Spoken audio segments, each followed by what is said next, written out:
Good afternoon, respected seniors, my colleagues, and dear students. On behalf of the Department of Clinical Research and Incubation Center, I, Dr. Darpan Mahesh Gauri, welcome you all, and I also thank you for attending this workshop in such large numbers in spite of the prevailing COVID situations. Here in this hall, apart from being clinicians, we all are also academicians. I mean, here we can see there is a good mix of senior and junior faculty. We have principal madam, we have heads of departments, senior professors, and also PG students amongst us. And I think the most important measure of social standing of any academician is the research and publication that that particular person has done.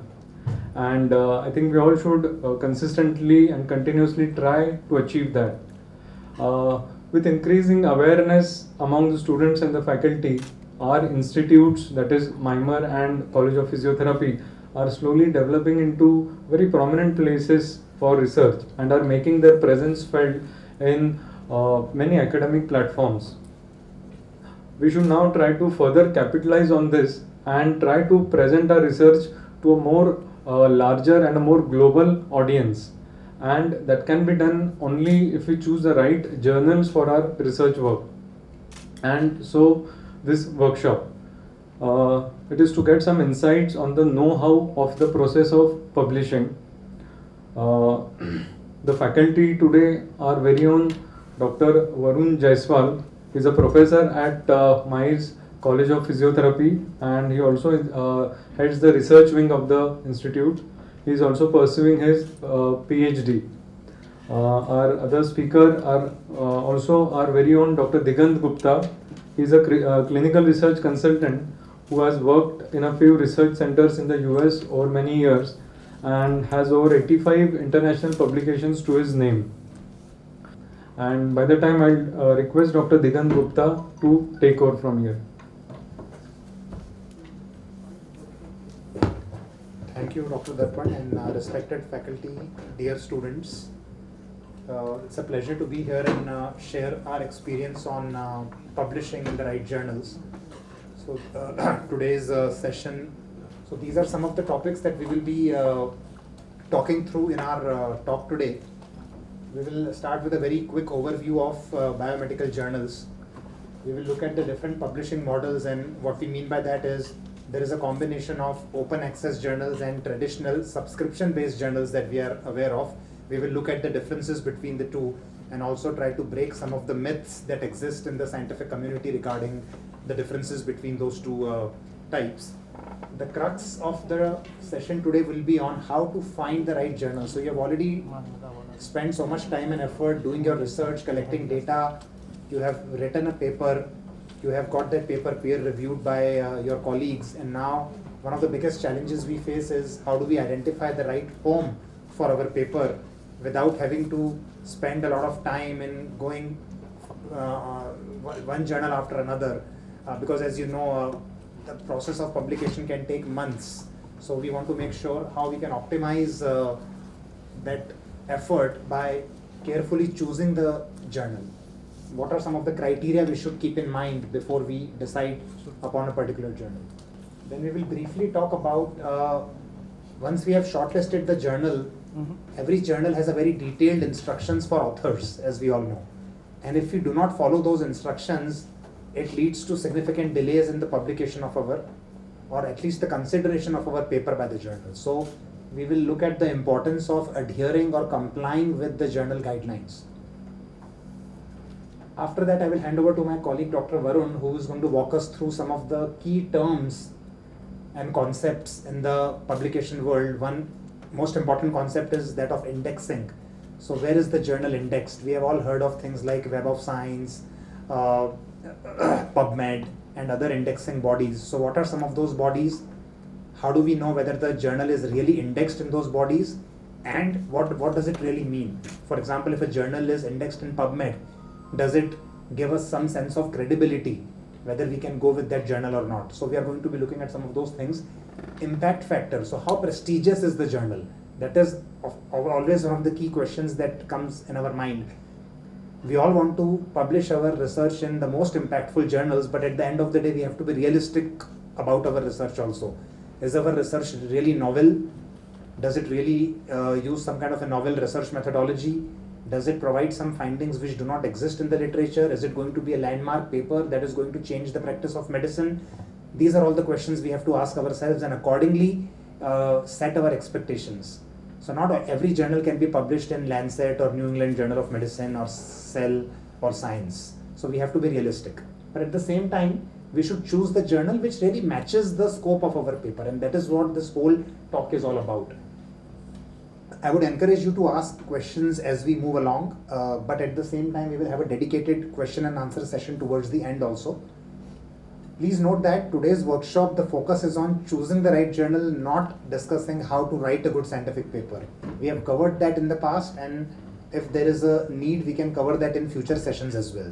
So today we are just going to be looking at the factors or the criteria that we need to be aware of when selecting the right journal for our research. So as you can see, there are thousands of journals to choose from. Roughly speaking, all fields combined, there are close to 80,000 journals, and if we talk about health and medicine and science, there are close to 30,000 journals, and that number only seems to be increasing by the day. So with these many journals, it's a no-brainer why selecting the right journal has become such a tedious job. Having said that, there are a lot of questionable journals or predatory journals which have sprung up over the recent years, and we should certainly have an eye to catch those predatory journals so we don't fall prey to those journals. They will basically entice you, invite you to publish in them, and they will make all sorts of false promises, but your research is not going to get the due credit if you end up publishing in one of those journals. So Dr. Varun is going to talk about how to look for some of those journals and how to filter them out in your due diligence of finding the right journal. So we all understand the importance of publishing in good journals, and that's what today's workshop is focused on. So when we talk about publishing models, there are two broad categories. One is the traditional subscription-based journals, which basically means that every time you try to find a full text of an article, it asks for some fee, right? Like a $30 fee or a $25 fee. It is not available free of cost. You have to pay for it. As a reader, you have to pay for it. Those are traditional subscription-based journals. The publishing house or the journal has the copyright of all the articles that have been published there, and they charge readers to read a full copy. That said, there are some open access journals, and actually a lot of journals are moving to the second option these days, where once your paper is accepted for publication, they ask you for an article processing charge. They say, okay, please pay us $500 or $200 or $1,000 depending upon what the journal is, and then we will make it available freely for the entire scientific community. In other words, the readers can read your articles free of cost. They will not have to pay anything for reading your article, and we call them open access journals. So the copyright for such articles is retained by the authors. You have the copyright, you have paid an article processing fee. It is not a bribe that you are paying to the journal to get your paper published. Absolutely not. These journals also have very high standards. They send your paper for peer review. You receive a lot of comments. You have to revise your paper as per the feedback received by the reviewers. And then once it is accepted, you have to pay the processing charge, which is basically to make your article freely available for download. Like if you go to Google, PubMed, you can download some articles for free, right? Have you all experienced that? So that is because that journal is following an open access model. Now some journals give you an option for both. So for example, we might come from an institution where funding for article processing charge is not available. So in that case, we can choose the traditional option, subscription based option, where you have to pay maybe a minimal fee for page charges or print charges, but you don't have to pay a big lump sum fee, which you have to do in the second option. So a lot of journals offer authors both the options, so we can choose. Sometimes if we have the funding and we want our paper to be immediately visible to all the colleagues across the world, it is always good to choose the open access option. Any questions so far on these two options? We've got some additional slides coming up, but any questions at this point? Essentially, open access has nothing to do with quality control, I suppose then. I agree, yes, absolutely. That is the myth. A lot of people think that open access journals are low in quality, that is why they are asking for money. So we should refrain from those. But that's not the case, which we will look at in the upcoming slides. So one of the questions we often come across is, how do I distinguish, how do I find out whether a journal is open access or a traditional subscription based? The simple answer is, just spend some time on the journal website, they will clearly mention it. That they either follow a traditional model or an open access model or a combination of both, which we call a hybrid model. If the journal is asking you to pay per page or per color figure, it is, you can assume that it is for the most part a subscription or a traditional based journal. Open access journals, as I mentioned, they basically ask for a flat fee after your paper has been accepted.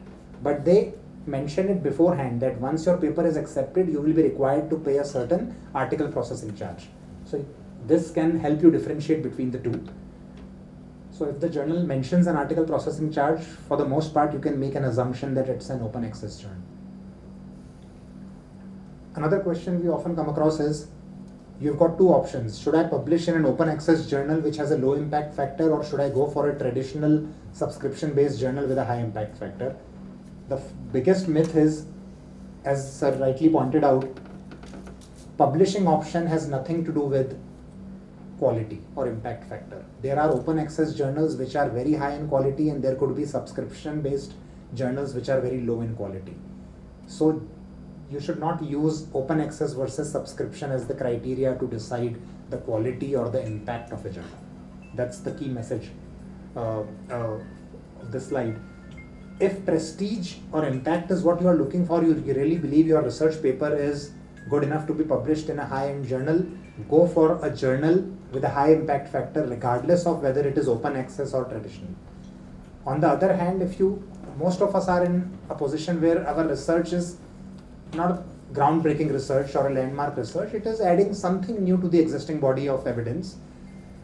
Most of us fall into that category. So I think our goal can be to actually have a very wide outreach. We want more and more people to know about our paper and read our paper. In that case, the open access option is more feasible, but of course it comes at a cost. So we have to look at whether our institute can cover that funding, otherwise we have to pay out of our own pockets.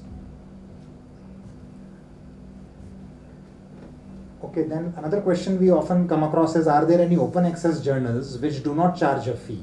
So we want our paper to be freely available to everyone, but at the same time we do not want to pay an article processing charge.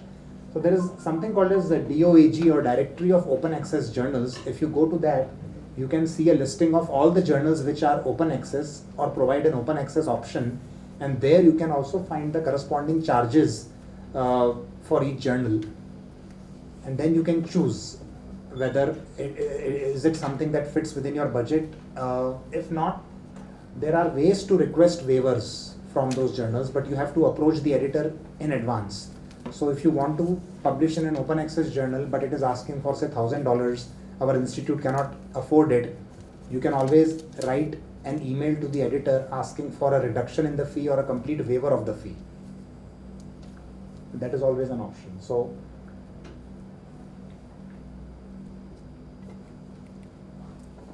alright, so now we come to some of the criteria that we need to keep in mind before we decide which journal to choose. So of course, as we all know, the journal number is increasing by the day. A lot of journals are coming up. Areas of specialization and super specialization are increasing. So there are a lot of journals which are highly focused on one particular topic. For example, there are journals that will only publish articles on gastrointestinal endoscopy. So the journal's name is gastrointestinal endoscopy. They will not look for any general surgery articles. Only if your procedure involves some kind of endoscopic gastrointestinal procedure, only will then the journal will consider that paper for publication. On the other hand, there are some very broad based journals such as JAMA and New England Journal of Medicine. They are very broad based. So any topic which has a landmark study or a groundbreaking research, they will consider that paper for publication. The topic can be anything as far as it is of interest to the larger medical community. So you can see there are some highly specialized journals and there are some very, very open-ended journals. In any case, carefully selecting the journal is one of the biggest challenges, and it can greatly reduce the chance of rejection. We have all faced rejections when we submit our papers to different journals, including all of us. The biggest reason is the fact that we did not do enough research in figuring out whether this is the right journal for my paper or not. We just look at one or two journals, this looks good, it is a high impact factor, it is not asking for any money, let me go to it.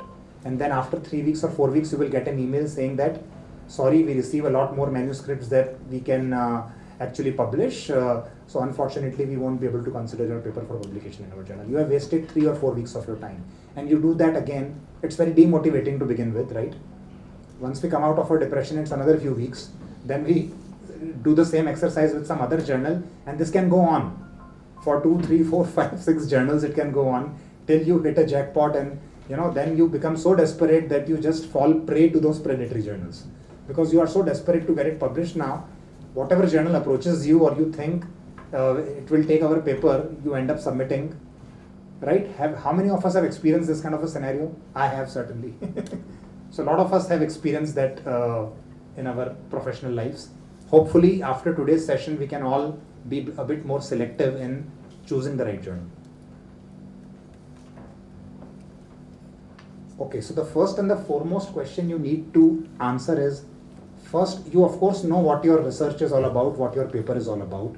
Spend some time in understanding the scope of the journal. It is very clearly described. When you go to about the journal, when you go to the journal website, there is something called as the scope of the journal or about the journal.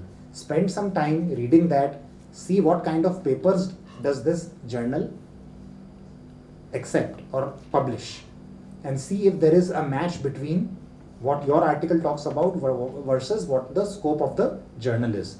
One good tip, and all the tips are actually highlighted in a different color, look for articles that have been published in that journal over the last few years, and it will give you a feel. So for example, you want to publish a paper on let's say COVID-19 mortality. There are so many infectious disease journals to choose from, but not everyone might be publishing on COVID.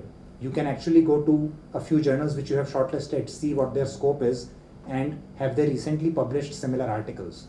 If yes, then your chances of a mismatch go down.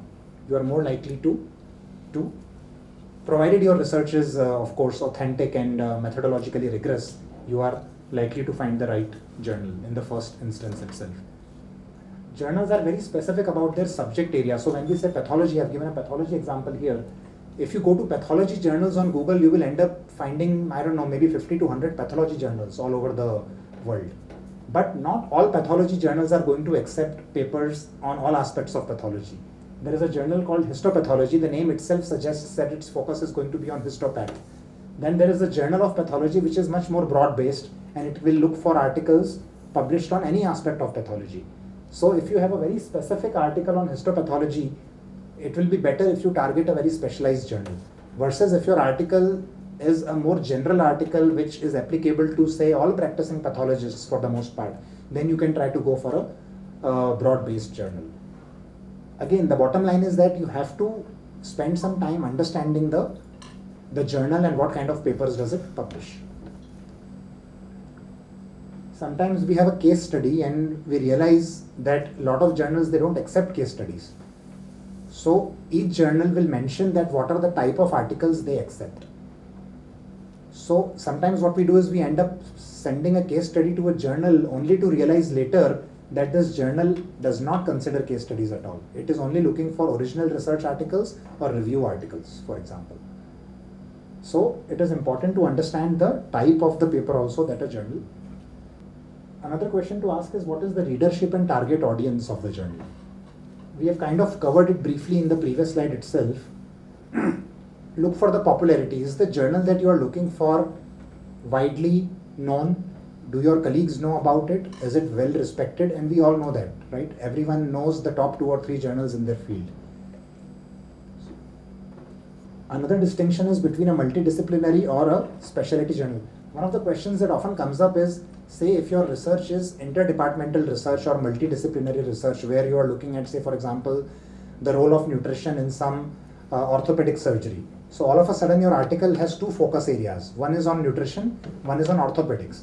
So the question is, which journal should you go for? Again, the answer is either of the two categories should be fine. What is the primary focus of your study? Is the primary focus on nutrition? I would say go for a nutrition based journal. If the primary focus in some kind of an orthopedic procedure, go for an orthopedic based journal. But your journal qualifies to be published in either of those two streams, because nutrition journals themselves have a long list. Orthopedic journals, I'm sure there are plenty available. So we can choose between one of those two disciplines, and there are many such examples. There could be many such examples of multidisciplinary research. For example, the role of physiotherapy in some orthopedic surgery. Then the question is, can we go to a physiotherapy journal? Of course you can. You can also go to an orthopedic journal. But if the article revolves primarily around some kind of a physiotherapy technique, then I would suggest going for a physiotherapy journal, regardless of what the surgical procedure was. And then there are some specialty journals, as we mentioned. If your article is very technical, highly focused on one particular surgical technique or medical procedure, then you are better off going to journals which are specifically looking for those kinds of articles. What about the visibility of the journal? Where is the journal indexed? And this is where Dr. Varun will spend some time with us in helping us understand the different indexing agencies. At the very least, you want that your journal is indexed with some credible databases or search engines. The most important that we know of are Web of Science, PubMed. If your journal, for example, is listed in one of these two databases and you are sure that it is listed, then it gives you some level of credibility. That okay, the journal that you are choosing is in fact a reputable journal. It might or might not have a very high impact factor, that is fine. Another thing impacting visibility, which we already discussed in the publication models, is does the journal give you an online access option? If it's a traditional journal, then readers will have to pay a charge to read your article, and a lot of people cannot afford that $30-40 per paper fees. So if you can choose an option which is an online, which means your paper will be available for free read after it is published, that is always better, because you will get a lot more reads and lot much visibility on the paper that you publish. So that is an important criteria to keep in mind before you choose a journal. What is the impact of the journal? Is that journal name going to look good on your CV? If you tell someone that I have published in JAMA, that's a big thing. Versus if you say I published something in, I don't know, Dr. Varun gave an example, International Journal of Pharmaceutical Sciences, big name with international word in it, but if you look for it on the web, it is neither indexed in any authoritative source, nor there is any impact factor. So you have to see what you are looking for. And again, that boils down to the quality of the research that you have. If you think your research is high quality, the paper is novel, it is going to add something worthwhile, then by all means you should consider going to a impactful journal. Is the journal owned by a prestigious society? So in our respective discipline, we all know what the most authoritative association or society is, right? So it could be Indian Association of Orthopedic Surgeons. So we know, okay, the journal published by them is going to be an authoritative journal. So you should always ask that question, and oftentimes you will see that in the website, that this journal belongs to the Indian Society of Pathologists or American Society of Radiologists, etc., etc. So you should certainly look for that as well. Impact factor, again, this is something we are going to cover in a lot of detail today. Impact factor basically is a metric which is used to assess the prestige of a journal. And in short, what it means is, if you publish in a journal with a high impact factor, your article is more likely to be read and cited by others, because a lot of people consider that journal to be a reliable and a useful source of information. So impact factor is a metric of a journal. Higher the impact factor, more the prestige, and more likely to be cited by others, and of course it has got a much higher value on your resume or CV. What is the journal's turnaround time? You would all know that the peer review process is extremely slow these days. Primary reason being there is a dearth of reviewers. And even if there is no dearth of reviewers, it's a thankless job. A lot of times you will get an invite to review a paper. They will give you 3 weeks or 4 weeks, but we are so busy in our own personal and professional pursuits that we are just not able to spare the time because it's not monetarily rewarding. You have to just take time out of your schedule to provide feedback on someone else's research. So peer review process is extremely slow. It can take up to 3 or 4 or even 6 months for some journals to get back to you with the reviewer comments. That can be very frustrating. So a good idea is some journals talk about the peer review time on their website, that okay, we generally take no more than 45 days to the first decision. So if you are really in a hurry, you are under a tight timeline, you should look for journals which claim to get back to you with the first round of review, say within 45 days. Once your paper is accepted for publication, some journals have so much of backlog that the actual article will appear in print 2 or 3 years later from the date of acceptance. So while you can certainly write on your CV that this paper has been accepted, if I were to double check it, I'm not going to find it online because it does not exist, because there is so much of a backlog. So you should also look for things like, and that is the advantage of online access journals. Once your paper gets accepted, they immediately publish a provisional copy of it on the internet. And the final copy can take a month or 2 or 3 months, but at least your paper is visible to others. It is published. You can call it published. But if you really go to those old-fashioned journals, they might have a delay of up to 1 year or even 2 years in some cases between the acceptance and actual publication of the article. So this is also, and again, all this information is there on the journal website. We have to spend the required time.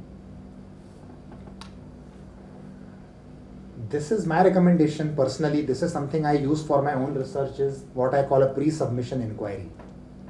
Best is, if you're in doubt, shoot a quick email to the editor of the journal. Say, this is my abstract, this is the research I have done. Would your journal be interested in this kind of a research? And if the journal really thinks that there is a good scope, there is a good match, they will immediately get back to you saying that yes, your article certainly fits the scope of our journal, please go ahead and submit. It's not a message saying that your paper is accepted, no. It is just that yes, you can submit your paper here, it is the right journal, we will get back to you. So just by doing this, you can actually save yourself 2 or 3 or 4 weeks of time. You can write a formal email to the editor, make sure you attach an abstract and explain why your research might be a good fit to the journal. I understand that all these steps that we are talking about, they require some effort and time, but it's worth spending the time at the start rather than going through the process of facing one rejection after another. And I will share a simple Excel based tool after this with you, where you can actually maintain a database of all the relevant journals in your field, so you don't have to do this exercise again and again. It's a one-time exercise with some periodic updates. Another question is, given that there are so many potential journals which your paper can get published in, are there any online tools that are available that can help you at least shortlist some options? The answer is yes. Elsevier, which is a big publishing house, has a tool called Journal Finder. Springer has a similar tool called Journal Suggester. If you go to these websites and just put in the title of your paper and some keywords, it is going to suggest some journals that might be relevant to your research. At least that is a good starting point. You don't have to browse through hundreds of journals. It has given you a short list to begin with, to work with. For those of you who use EndNote, which is one of the referencing softwares, and we have taken multiple sessions in the past on the use of EndNote, it has got a new feature called Manuscript Matcher. So once you have prepared your manuscript, you put the abstract or the keywords in the EndNote, and it is going to browse through. There is an algorithm which is built into the system. It is going to browse through a lot of thousands of journals, and based on the keywords that you entered and based on the key text in your paper, it is going to make some recommendations to you. Okay, based on this, what you have in your paper, these are some of the potential matches. So it is going to look for the content of your paper, compare it with the content of similar papers, and find out where those papers have been published, which means that journal is likely to consider your paper for publication because it has in the past published similar papers. So that is also a very useful tool. If you don't have EndNote, you can always find a colleague who has EndNote, send your paper to him or her, and they can help you narrow down on some journal options. So to summarize, these are the criteria that we should be looking for when selecting the right journal. Look at the scope, which is the first thing. Is the scope of your journal similar to the scope of the journal? Article type, if you are, most of us have original research articles with a certain number of patients that we are trying to publish. We should just make sure that the journal that we are choosing actually accepts that type of article. Target audience we talked about. Indexation, which is coming up very shortly. Online versus traditional. Better to go for an online option. Impact factor, again we are going to cover it very shortly. How prestigious is the journal? What is the turnaround time? How long is the peer review process going to take? If it is going to take 6 months, you better go somewhere else because you can't afford to wait for that long. How many times in a year is the journal published? So if it's a monthly journal or a fortnightly journal, it will have a much faster turnaround time. But there are some journals which come with an issue once in 6 months. So you can assume for the most part that their peer review process is going to be extremely slow. Most importantly, what are the publication charges? Because our institution might not have the funding to support the article processing charge for open access journals. And finally, sometimes our article is of certain length and we are not able to cut it down. So you might have an article which is written in 5,000 words, but the journal that you have shortlisted, it says no more than 3,000 words are allowed. So it is a very tough job to scale down from 5,000 to 3,000. So sometimes if it is just not possible for you to scale down the length of your manuscript, then you try to look for a journal which gives you a much higher word limit. There are journals which allow you up to 4,000, 4,500 words also. But for the most part, any good paper can be written in less than 4,000 words. We'll quickly come to the spreadsheet in a moment. Before that, I wanted to quickly cover this one thing, which is understanding the journal requirements. So finding a journal is of course a task in itself, but once you have done that, you have to read through the guidance or the instructions for authors very carefully. They have very specific guidance on what the title page should look like, how the cover letter should be structured, what is the word count for the manuscript, say no more than 3,500 words, how should the abstract be structured. It will tell you that the abstract should have 4 headings: introduction, methods, results, conclusions. Some journals will say we don't want any headings in the abstract, it should just be a 250 word, 1 paragraph. So you have to follow the guidelines, because if you do not adhere to those guidelines and if you submit your paper, they will send it back to you saying that your article does not meet the technical requirements of our journal. So please make sure your article adheres to all the guidelines and resubmit again. And again, before we know it, we have wasted 1 or 2 weeks of our time. So I would suggest you keep a few journal options ready with you, because if you face rejection from one, you don't have to spend the time in searching for another journal from the start. Select 3 or 4 journals which are likely to be good home for your paper, and then you can explore them. Hopefully one of them will accept your research. Thank you, Dr. Digal. Good afternoon, everyone. Before I start, I want to make an announcement.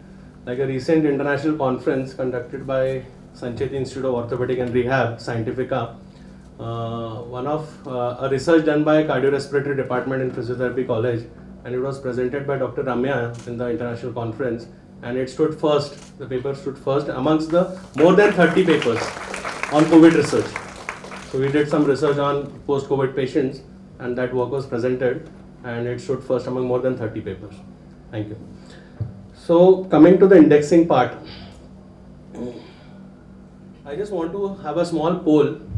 Before smartphone era, if we used to travel somewhere or early in the morning, wherever, or during travel, if we go to a bookstall or a newspaper stall, which newspaper would you select to read? Yes, ma'am. Local news. Yeah, local newspaper, but any name specific? Sakar. Times of India. Yeah. What was the reason for you to select Sakar or Times of India? Brand. Impact factor. Yeah, authenticity. So the first this thing criteria is authenticity. So for example, if you want to quote something, you meet your friend and you want to quote, okay, I read something this news that tomorrow there could be a lockdown, I read it on Sakar. So you should have some backup that I read it in Sakar or Times of India. So you have an authentic source. And of course the image of the publishing house. Okay, so like Times of India publishing house is publishing newspapers since maybe a century something. So they have a build up and their image. Even if you want to date back a newspaper of 25 years back, so and so date, and you will get that newspaper. So they have archives of almost 50, 60 years, 70 years. If you go to their office, you will be able to find out. Okay, so there is a reputation of any publishing house, and there is archiving done and readership. Your friend may also say, oh yes, I have read it in Sakar, or I have also read it in Times of India. So the widespread readership is also required. So there is where there are a lot of indexing services. If you go to journal website and you click on indexing, you may find some journals are giving 50 indexing. Then you will be impressed. Oh my God, this journal is indexed with almost 50 services. So let's go for it. But few of them or many of them are pediatric journals. So you should know which are most authentic indexing services and how to find out whether the journal is not lying. That is very important. So what is indexing? Indexing is a kind of bibliographic database. Okay, they have a database. As I said, Times of India, if you want 25 years back paper, they have it with them. So they are basically a database. They maintain the record. Okay, and if someone wants, we'll talk that in citation index. If someone has cited, they maintain that record that your research was cited by so and so paper and so time. So they provide this service to you. Some publishers, they provide it free, some have a paid service. Okay, so an abstracting and indexing service is a product a publisher sells or make it available for you. Like Scopus is a paid service. Okay, so an institution has to subscribe to Scopus to see whether how many authors are there in the same institute and how much of their work are cited. Only if you are subscribed to Scopus you will be able to view that, otherwise we are not able to view. Okay, so higher scientific quality as compared to non-indexed journal. Popular indexing services have developed, these include Medline, PubMed, Embase, Scopus, Web of Science. Okay, and thanks to Janice madam for her input, even Indian Citation Index has come up. Okay, so now our own home-based Indian Citation Index, it acts like a PubMed. It's like Indian PubMed. Okay, we can search, we can do journal analysis, we can do many things. If you go to Indian Citation Index, just create your account, and even you will find how many articles from your own institutes are listed in Indian Citation Index. That service is also given by Indian Citation Index. So if a journal wants to get indexed in these indexing houses or services, they should follow certain rules. So that is the reason they have some quality. Okay, so the first is they should have, we all are aware, ISSN number, that is International Standard Serial Number. Okay, there is DOI, okay, Digital Object Identifiers. It is like a social security for an article. Then established publishing schedule. Dr. Digant was saying that some journals, they are publishing quarterly. Some journals, they are bi-monthly journals also. They have bi-monthly prints coming up. Okay, so they should have a established publishing schedule, then a copyright policy, and a basic article level metadata, means the record. Whenever you want to cite or you want the journal or article dated back 10 years, 15 years, or maybe last month, they have the record. If you go to a journal website, you download all the archives, you should be able to find out. So that metadata is also one of the requirement for indexing. So I have already covered this, why indexing is essential. Accessibility. Wherever you are in the world, you should be able to access. Okay, it's like Scopus index. So if you have access to Scopus database, you should be able to access the article if your journal you have published is Scopus index. PubMed, again, the same. Okay. Reputation, as we have said, it should hold on a reputation, good reputation. And readership, worldwide readership. Only when your work is read worldwide, the people will cite your work, and your H index, we will talk about that later, what is H index, your H index will go up. Okay. So impact factor, we all say high impact journal, impact factor, but we all should be aware that impact factor is a product by Thomson Reuters. That is a company known as Cravlet Analytics, which runs the business of this intellectual property or publishing house, and they only generate impact factor by journal citation report. So only the journal, if is indexed in Web of Science or journal citation report, will have an impact factor. That doesn't mean that if the journal doesn't have an impact factor, the quality is low. There may be many PubMed index journals or Scopus index journals where they don't have an impact factor just because they are not indexed with Web of Science.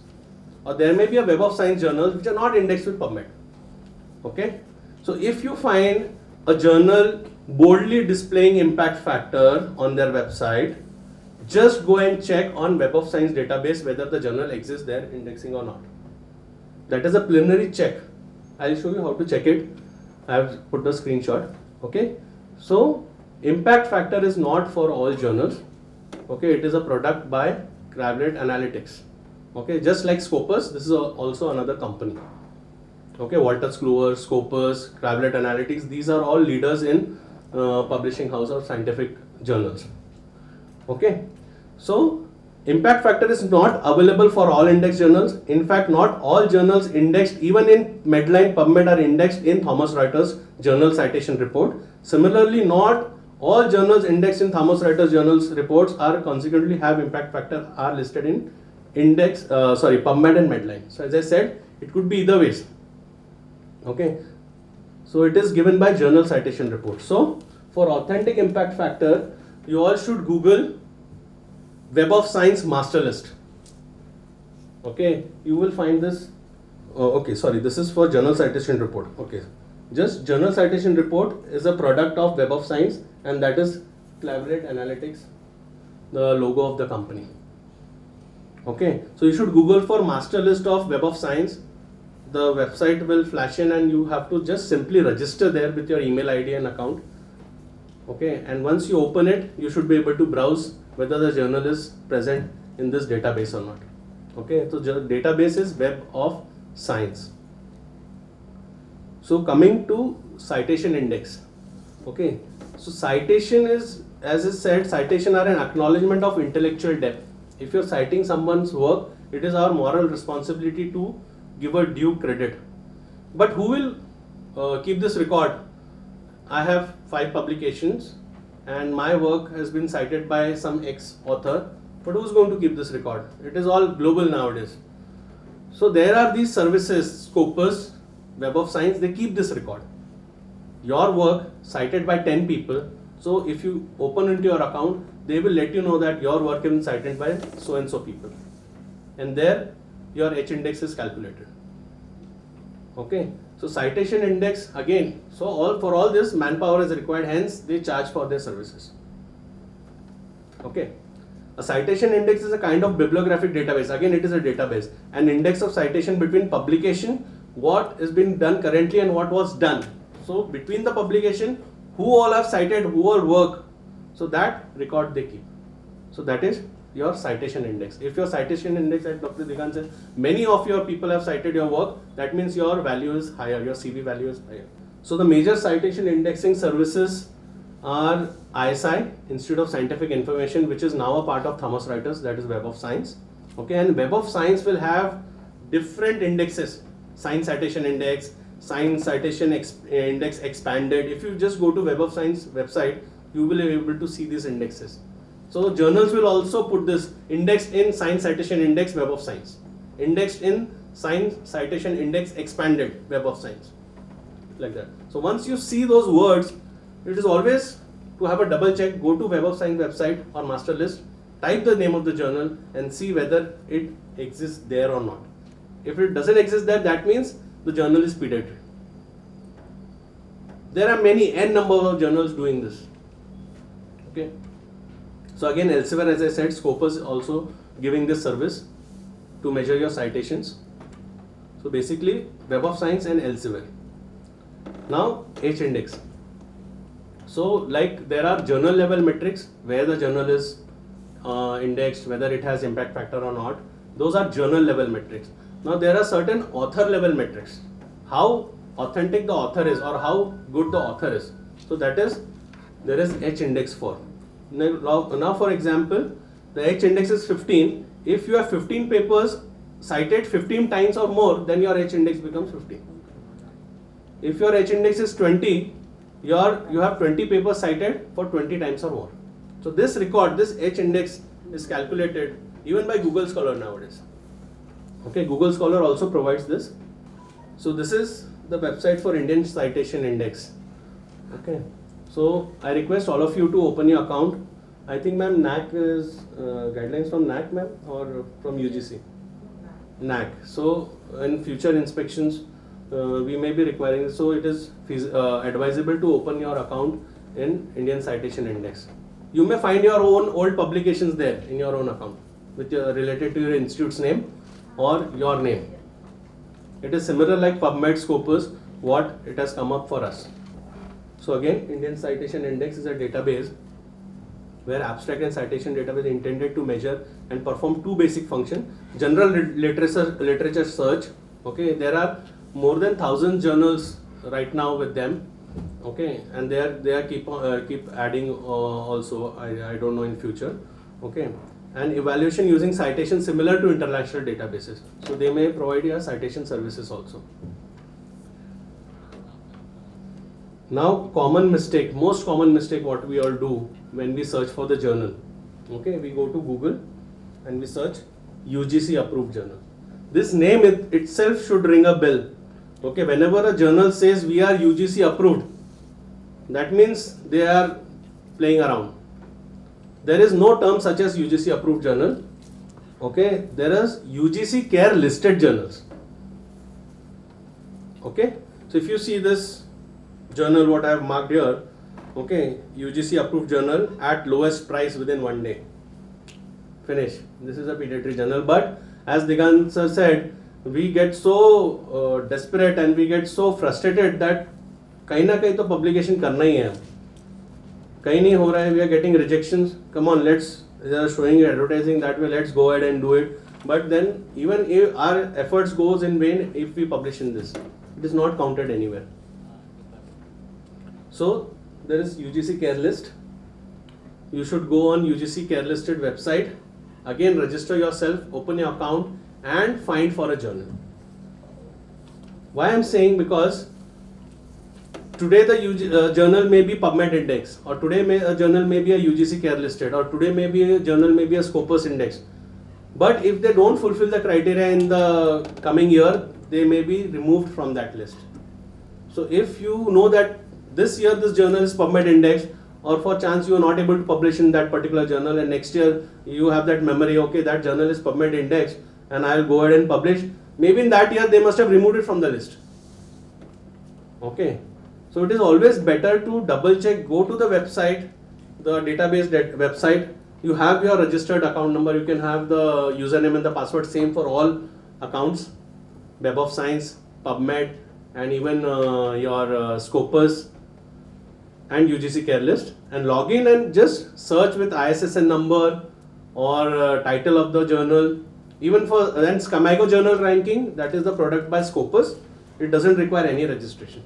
It's an open source. You open Scamago journal ranking website, put the title or put the ISSN number, you will get whether it is the journal is listed with Scopus or not.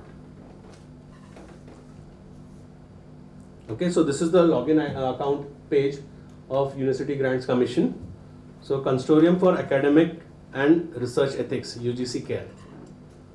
So you should have your logging account here. Always log in and double check whether the journal is there or not.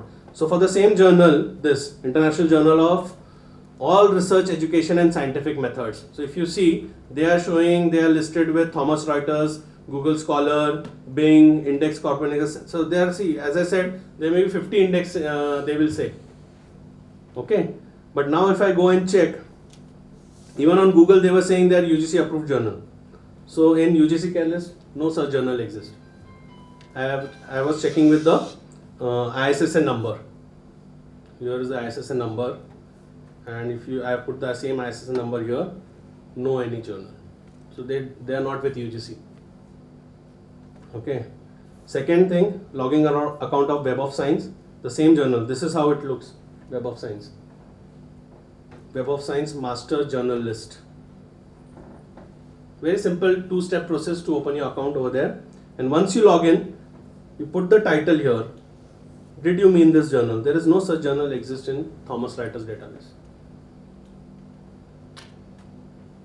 So this is just an example. Don't go by the journal website. You have your own personal account. Okay, and then go and check before sending a manuscript whether exactly that journal is with Web of Science or UGC care list or PubMed. Okay. Then again, this international, as Digant sir said, the name is so fancy. International Journal of Pharmaceutical Sciences and Research. Okay, and they are saying they are indexed with Embase, Elsewhere, PubMed, Thomson Reuters, and this word PubMed selected citation. That means they are not with PubMed. I don't think there is something known as selected citations or something, but if you go and check on the NLM catalog, that is National Library of Medicine, okay, on PubMed, you will not find this journal. So again, I have checked this journal with Schemago Journal ranking website of Scopus. Sorry, no results were found. So if you see, the journal website is so good, and they said they may also take a heavy publication fees from you, article processing charge. They may charge 10,000 also. 10,000 is minimum nowadays for APC. No journal charges below 10,000. So they are not with Scopus. Again, they are not with Web of Science. They are saying they are indexed. They were saying that they were indexed with Thomson Reuters. They are not with Web of Science database. Again, they are not with NLM catalog. If you go to PubMed and you just select NLM catalog means they have the list of all the journals which are indexed with PubMed or Medline. Okay, so you should double check. Put the journal name over there and see whether the journal is coming or not in the list. So again, that journal is not there. But they were saying that it is there for selected citations, but again, they are not with NLM catalog. So this is how the impact factor is calculated, just for your information. Ideally, we are not supposed to be knowing how it is calculated, but see, a total cites in year 1992, a journal articles, how many it was cited in 1992, and B is 1992 cites to article published in 1992 and 1991, that is a subset of A. And then B divided by C, the impact factor. This is how it is calculated. That just means, as Dr. Digant said, how many times your article is cited. If the article is cited more times, then your impact factor is high. So impact factor is 1, means every article in the journal is cited minimum once. Every article. So that means the readership is big worldwide. And so they have to accept such articles where people will read. If they accept an article where the quality is not good, people may turn down their journal. They may not read the journal. So they are very particular about good articles, innovative articles, catchy titles. Sometimes the content may not be so great, but the title is so catchy that we tend to read the entire article. That is what they want. They want readership. After all, they are running a publication house. They want money. So they want people to read. Similarly with the newspapers and magazines. Okay, so anything which will be read worldwide will be published. That is the key for publication. So I just want to give a small activity. There is this journal. So I've sent this link. Sir will be sending this link on your WhatsApp group. Respected senior faculty members, colleagues, and dear friends, thank you for your participation in this workshop. Publications are important for all academic promotions, but let us not become hapless victims of the publish or perish culture. Instead, let us arm ourselves with the relevant knowledge and enjoy the process of publication. I would especially like to thank Dr. Suchitra Nagre Madam for her guidance and valuable inputs in organizing this workshop. Thanks to Dr. Digant and Dr. Varun for the informative lectures. We learned a lot of new things in this particular workshop. Special thanks to Dr. Abhilash Pawar, Dr. Vijit Hegde, and Mr. Shinde, who is the ortho clerk, for lending a helping hand for organizing this particular program. So we end here. We are always open to your feedback, your suggestions, your queries. Please do post all your queries. If you have any at research@mitmimer.com, we will be happy to answer your queries. Thank you.